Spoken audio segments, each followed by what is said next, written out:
This is Dr. Lyle Jones, Editor-in-Chief of Continuum. Thank you for listening to Continuum Audio. Be sure to visit the links in the episode notes for information about earning CME, subscribing to the journal, and exclusive access to interviews not featured on the podcast.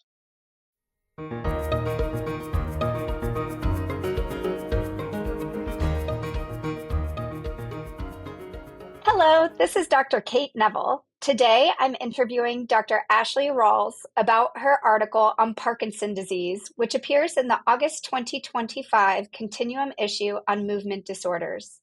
Ashley, welcome to the podcast, and please introduce yourself to the audience.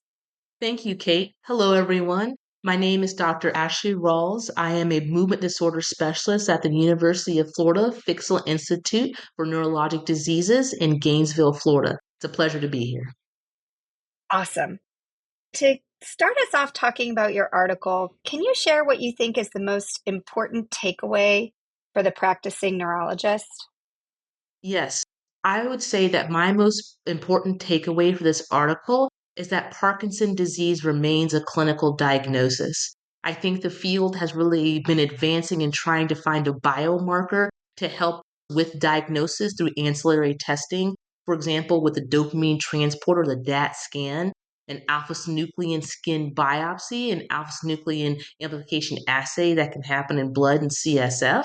However, I think it's so critical to make sure that you have a very strong history and a very thorough physical exam and use those biomarkers or other testing to help with kind of bolstering your thoughts on what could be going on with the patient. Great. Yeah. And I can't wait to talk a little bit more about the ancillary testing and how you use that. Before we get to that, can you review with us some of the components of the clinical diagnosis of Parkinson disease?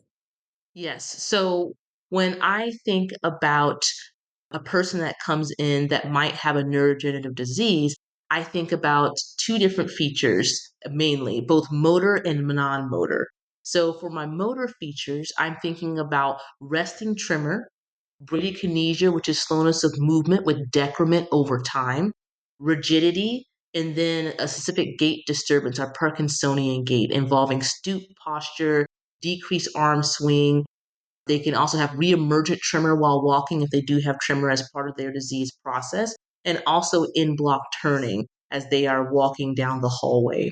So those are my motor features that I look for. So now when we're talking about a specific diagnosis of Parkinson disease, the one motor feature that you need to have is bradykinesia.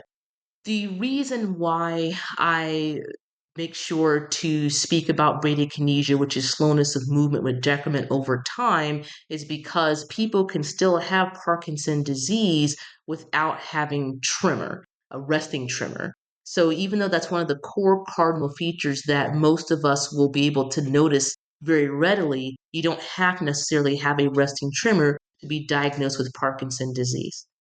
When I talk about non-motor features, those are going to be the three, particularly the prodromal features that can occur even 10 years before people have motor features, can be very prominent early on in the disease process. For example, hyposmia or anosmia for decrease or lack of sense of smell. Another one that we really look for is going to be RBD or rapid eye movement behavior disorder or REM behavior disorder. The person acting out their dreams, calling out, feeling their limbs, hitting their bed partner. And then the other one is going to be severe constipation. So those three prodromal non-motor symptoms of hyposmia, anosmia, RBD or REM behavior disorder, and severe constipation can also make me concerned as a red flag that there is a sort of neurodegenerative issue like a Parkinson disease that may be going on with the patient. Great. Thank you so much for that overview. While we're talking about the diagnosis, do you mind kind of going back to what you mentioned in the beginning and talking about the ancillary tests that sometimes are used to kind of help, again, bolster that diagnosis of Parkinson disease, like the DAT or the alpha-synuclein skin biopsy? When should we be using those? Should we be getting these on everyone? In what scenarios should we really consider doing one of those tests?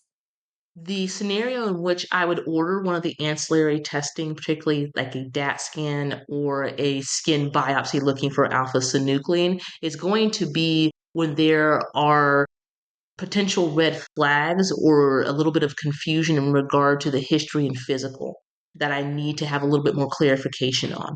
For example, if I have a patient that has a history of using dopamine blocking agents, for example, for severe depression, or they have a history of cancer diagnosis and they've been on a dopamine agent like metoclopramide, those I want to be mindful, because if they're coming in to see me and they're having the symptoms of Parkinsonism, which is going to be resting tremor, bradykinesia, rigidity, or gait disturbance, I need to try to figure out, is it potentially due to a medication effect, particularly if they're still on the dopamine blockade medication, or is it something where they're actually having a neurodegenerative illness underneath it, like a Parkinson disease?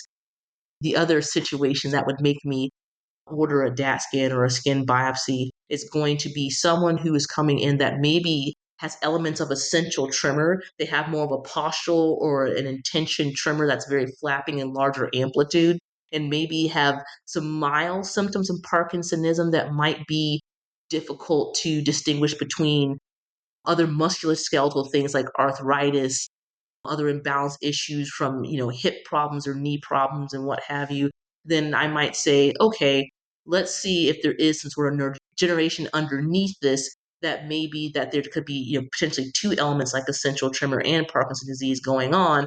Or is this someone who actually really has Parkinson's disease, but there's other factors that are kind of playing into that? Great. Thank you for that. Gosh, things have really changed over the past 15 years or so, where we have this ancillary testing that we're able to use more, because what you read in the textbook isn't always what you see in clinic. And as you described, there are patients who it's not as clear cut, and these tests can be helpful. Could you tell us more about the levodopa challenge test? How is this useful in clinical practice? And what are some key points that we should know about when utilizing this strategy for patients who we think have Parkinson's disease? So before we had all this ancillary testing with the DAT scan, the skin biopsy, the alpha-synuclein amplification assay, many times if you had a suspicion that a person that had Parkinson's disease, but you weren't entirely sure, you would say, hey, listen, let us give you back the dopamine that your body may be missing and see if you have an improvement, in particular in your motor symptom. So when I talk with my patients, I say, listen, I might have a strong suspicion that you have Parkinson's disease. Doing a levodopa trial can not only be diagnostic, but also can be therapeutic as well. So with this levodopa trial, what I end up doing is saying, okay, we're going to start the medication at a low dose because we are looking to see if you have improvement in three of the main cardinal motor symptoms. Obviously, tremor is much easier for us to see if it gets better. It's very obvious on exam, and the patients are more readily able to see it. Whereas stiffness and slowness is much harder to quantify and try to figure out, am I stiff and slow because of potential muscle tightness from Parkinson's disease, or is it something that's more of a musculoskeletal issue? So I will tell persons, okay, we're looking for improvement in these three cardinal motor symptoms.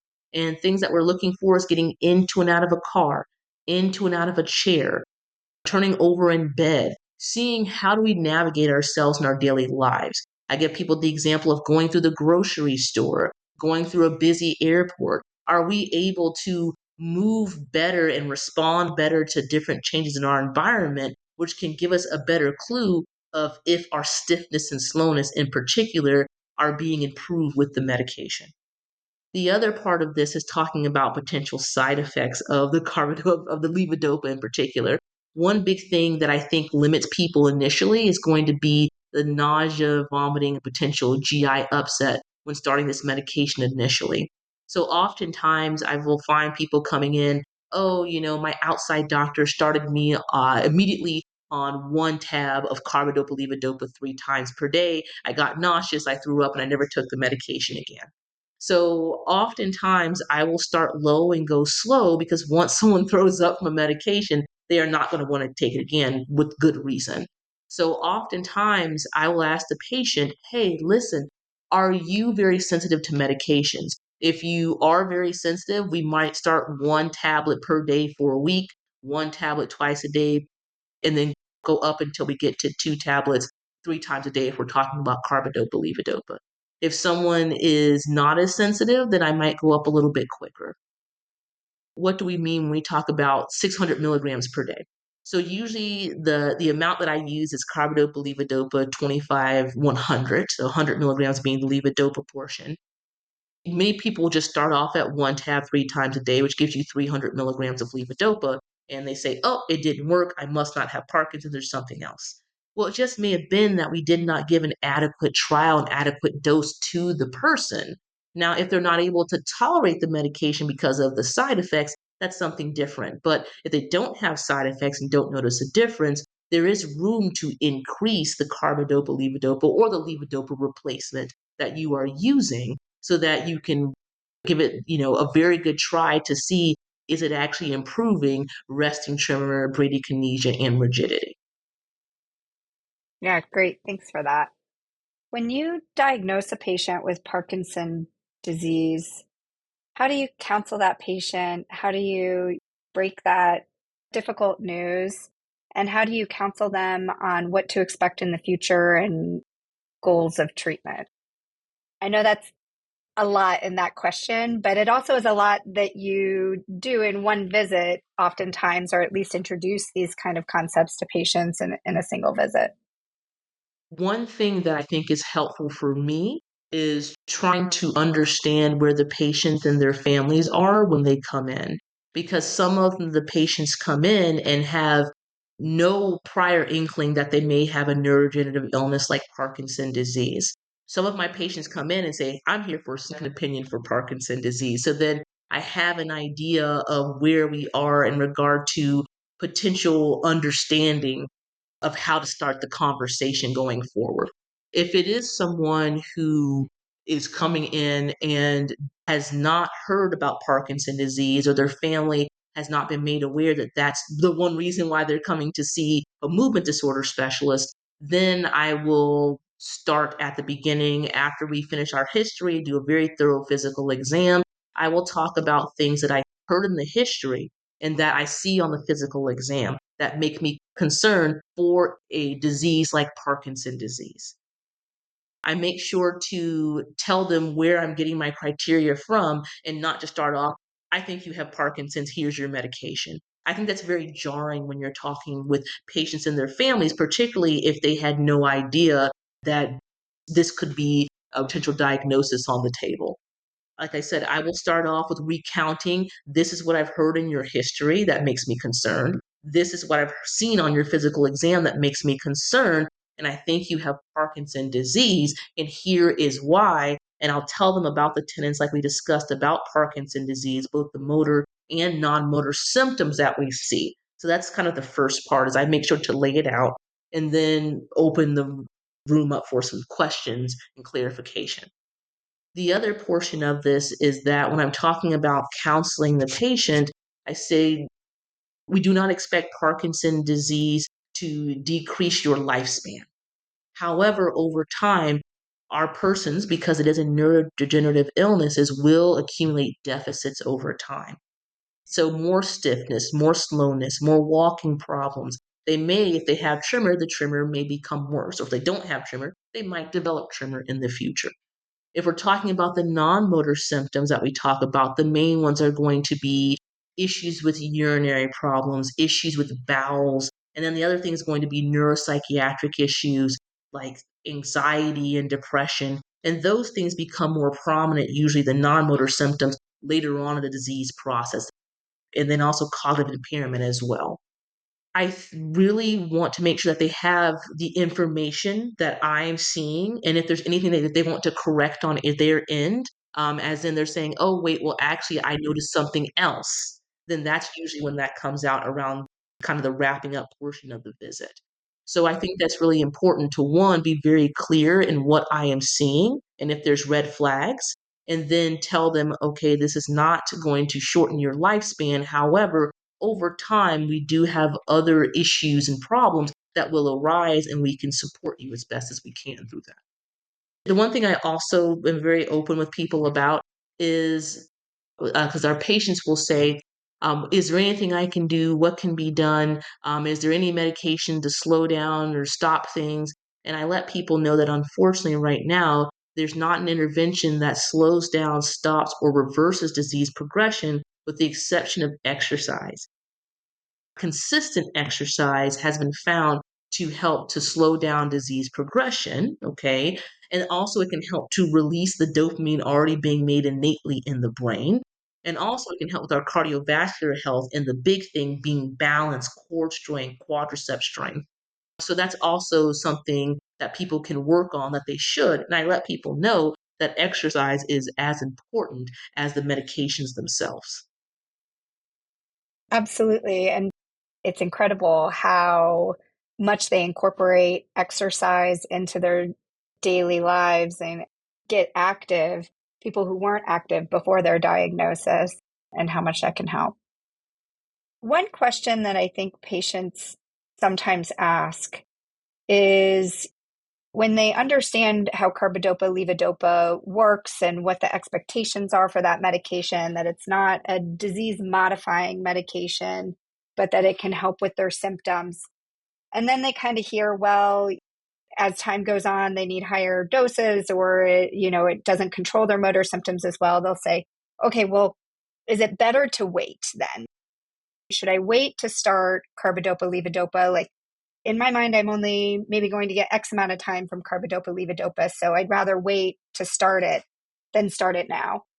What do you say to them, and how do you counsel them through that? So that is a common question that I do get with my patients. So I tell people I'm here for you, and it really depends on how you feel at this time, because you have to weigh the risks and benefits of the medication itself. If someone who's very, very mild decides to take the medication, they feel nauseous, they're just going to say, hey, listen, it's not for me right now. I don't feel like I need it, and then stop, which is definitely within their right. But what I always counsel patients as well is to say the dopamine producing neurons in the substantia nigra are starting to die over time. That is why we are getting the signs and symptoms of Parkinson disease. At some point, your brain is not going to produce enough dopamine that is needed for you to move when you want to move and not move when you don't want to move. Okay, giving you at least the motor symptoms of Parkinson disease. With this, it's not that the medication stops working, it's just that you need more dopamine to help replace the dopamine that's being lost. However, the dopamine that you are taking, or levodopa that you're taking orally, is not going to be released as consistently as it is in your brain on demand and shut off when you don't need it. Hence the reason we get more motor fluctuations. Also, potential side effects from the medication, like orthostatic hypotension, hallucinations, impulse control disorders. Because you're having to take more escalating doses, those side effects can become more prominent and also lead us to have to balance between the side effects and the medication itself. So it's not that the medication does not work, your body needs more of it.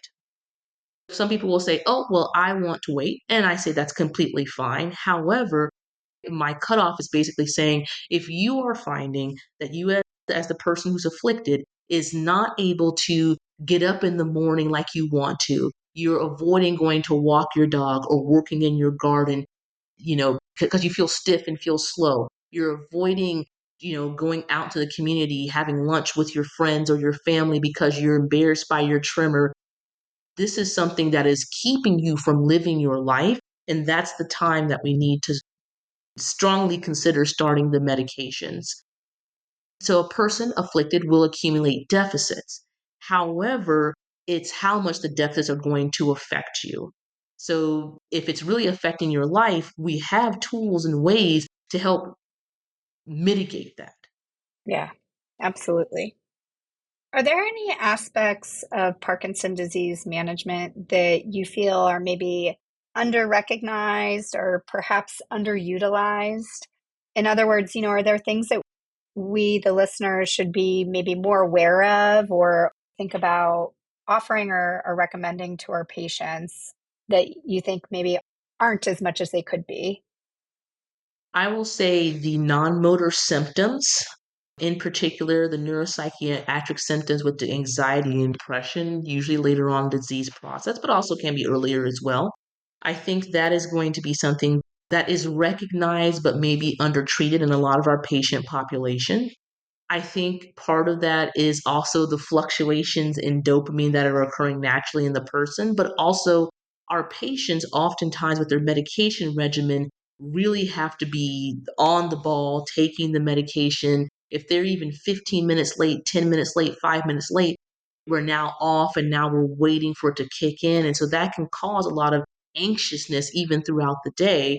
And then knowing that slowly over time that they're going to accumulate these motor and non-motor deficits can definitely be problematic as well. There is obvious reason for this underlying potential anxiety and depression. And while we do talk about that and bring that up, sometimes patients will say, oh, well, I don't think it's a problem right now. I don't have to mess with this. But usually at some point, it does become an issue that usually the family members will bring up and saying, hey, my loved one is very anxious, or I've noticed that they're just really disengaged from what's going on in their lives and they are not talking as much, they're not going out as much. Again, that could be a combination of depression and anxiety, but it also can be a combination of I'm not physically able to do these things, or they're much more difficult for me to initiate doing these activities. I always want to be mindful. If my patients come in and they already have a diagnosis of depression or anxiety, and they're already being treated by a mental health counselor or provider or a psychiatrist, then I will work with providers so that we can try to optimize their medication regimen.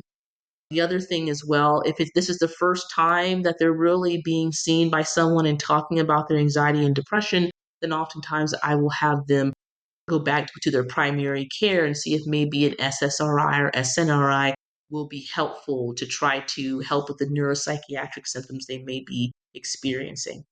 So that's one big one. Another one that I think that might be a little bit underappreciated is going to be drooling.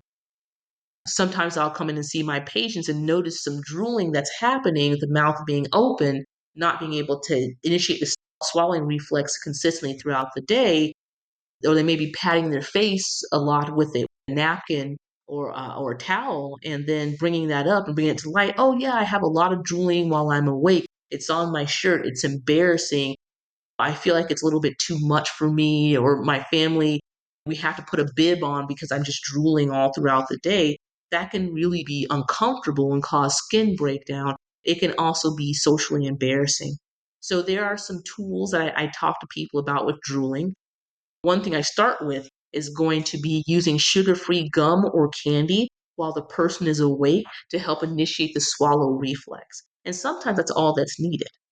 There are other agents that can be used, like glycopyrrolate, sublingual atropine drops, and scopolamine patches that can help with decreasing saliva production, but there can be side effects with making the entire body feel dry and then also potential cardiac arrhythmias. If those are not helpful or they're contraindicated with the patient, then another thing is going to be botulinum toxin injections. So those can be done on the parotid and salivary glands to decrease the amount of saliva that's being produced. So oftentimes people will come to me because I'm also a botulinum toxin injector. I've been sent by some of my colleagues to inject our persons that have significant sialorrhea.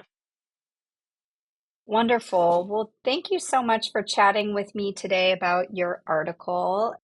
Again, today I've been interviewing Dr. Ashley Rawls about her article on Parkinson disease, which appears in the August 2025 Continuum issue on movement disorders. Be sure to check out Continuum audio episodes from this and other issues. And thank you to our listeners for joining today. And thank you, Ashley, for sharing all your knowledge with us today. Thank you, Kate. I appreciate your time and have a great day, everyone.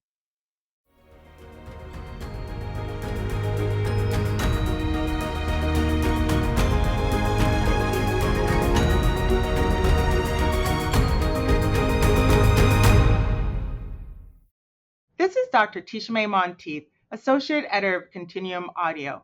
If you've enjoyed this episode, you'll love the journal, which is full of in-depth and clinically relevant information important for neurology practitioners. Use the link in the episode notes to learn more and subscribe. AAN members, you can get CME for listening to this interview by completing the evaluation at continpub.com/audiocme. Thank you for listening to Continuum Audio.